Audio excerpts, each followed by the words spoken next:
Hello guys, good morning. সকাল সকালে উঠে একটু ইতিহাস পড়ে নিলাম। ক্লাস 10 তো তাই একটু পড়তেই হয়।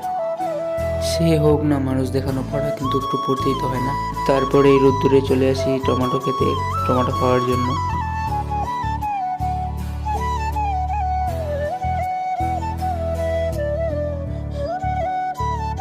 এদিকে ছেলেগুলো টিউশন যাচ্ছে, ওদের একটু ভিডিও করে নিলাম। বাড়িতে এসে দেখি আবার কাঁচা আমগুলো আমার দিকে তাকিয়ে আছে, তাই জিভে জল চলে আসলো, কিন্তু করার কিছু নাই, খাওয়া তো যাবে না, অনেক ছোট। এরপরে এই রোদ্দুরে চলে আসি তন্মধ্যে বাড়ি আড্ডা মারার জন্য।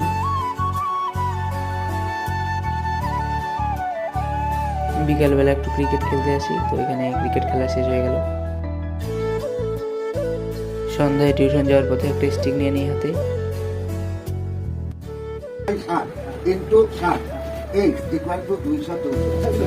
ভিডিওটা ভালো লাগলে সাবস্ক্রাইব করো।